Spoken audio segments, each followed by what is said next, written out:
Hey, my name is Maciej Wozniak, and I'm a PhD student at KTH Institute of Technology in Stockholm, Sweden. And today I would like to tell you about the project I did with Rebecca, Patrick, and Andre titled Happily Error After Framework Development and User Study for Correcting Robot Perception Errors in a Virtual Reality. And I would like to start from this question: what is robot perception? And in my opinion, the robot perception is an ability of the robot to perceive, interpret, and represent its surrounding environment. And when we divide it on the subtasks, we would see that a robot needs to gather sensor data, process this data, understand this data, and visualize it if there is a human in the loop. But robots fail, and they often do not understand that they fail. And here we can see this simple simple task where the robot should feed, or maybe not such a simple task, but the robot should feed a person here some cereals, but as we can see, it fails even to put the cereals into the bowl and kind of continue feeding, and the person is left without the food. So this kind of gives us some motivation, and our motivation is that we understand that the robot perception models are still imperfect, and they do not detect the objects, or they detect them but misclassify them. And it's caused by the fact that the open source dataset have limited number of classes, and the robots are trained on these data sets, and basically they're trained without knowing all the objects, all the possible objects in the world. Then the humans are often kept out of the loop, which is causing the frustrations and limited trust in robot capabilities.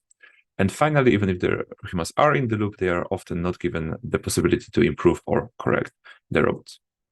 So when we thought about the project, we also thought about which tools should we use for basically designing this collaboration. And we decided to use VAM technology, which is virtual mixed reality.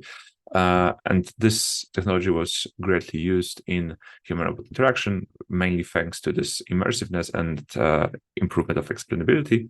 And there are plenty of projects like this, and I would refer you to our related work to learn more about it. So basically, driven by that, we developed the VR framework for correcting robot errors, where the user interface is built based on the robot perception. So the robot basically detects the banana and the cube, and the banana and the cube appears in the user interface. And the user also can see basically the camera or the robot's perception output in the user interface. So the user can understand that there are some objects which were not detected by the robot, but we give the user the possibility to basically add this objects to the robot environment. So you can see that there is a bottle which was missing, as well as the apple which was missing. And the user can add it, and now they are taken under consideration when it comes to path planning and collision avoidance. And finally, even if the robot executes the path, the user may not be satisfied with the path, even though now it's not colliding with any other object.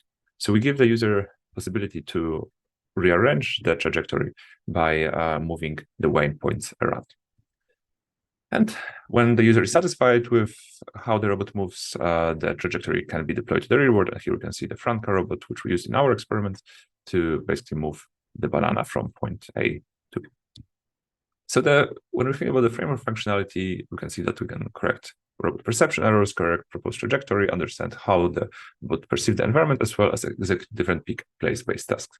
However, does it really work? And to answer these questions, we designed the user study, where we compared the VR interface and the screen interface. And in each interface, the user had 4 trials, and each trials was basically designed as following. The robot was not detecting one of the presented objects, and then the user task was to add this object to the scene, place it in the correct position, ask the virtual robot to pick up the missing object, and verifies whether the robot managed to pick it up. And if everything was correct, the user was sending the trajectory to the real world robot. And we ran the studies on 56 participants, where 23 were female and 33 were male. And we basically had a within group design, so each participant was tested on both VR and screen interface. And we hypothesized that the VR interface will be preferred over the screen interface when it comes to usability, ease of use, and future use intention. We also hypothesized that the participants will have a better task performance in the VR. And finally, we hypothesized that the self-report questionnaire will be higher for the VR system when it comes to enjoyment and presence. And the experiments look like this. We can see here that the screwdriver is not detected, and The user adds the screwdriver to the scene, asks the robot to pick it up.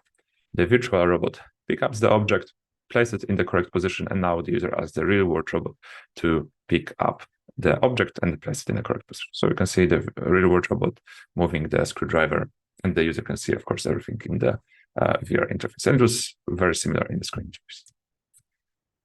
So were we right? We kind of were right.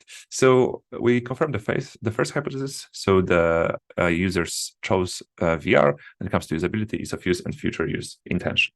They also we also saw that the interaction between the trial number or the time taken to complete the trials was better when it comes to VR. So we could see the steeper learning curve. However, we were not able to confirm which interface was better when it comes to accurate object placement. So how close was the added object to the actual object in the real world? And unfortunately, we couldn't also confirm the third hypothesis when it comes to the enjoyment in the present, because we face a ceiling effect. So because the task was quite new for everyone, they really enjoyed it, and basically we got really high scores in both VR and screen. So our conclusion. The VR led to faster participant improvement, while screen and keyboard interface showed no significant improvement over time. Participants preferred and find VR more useful and easier to use. And finally, the findings support the effectiveness of VR for correcting robot errors.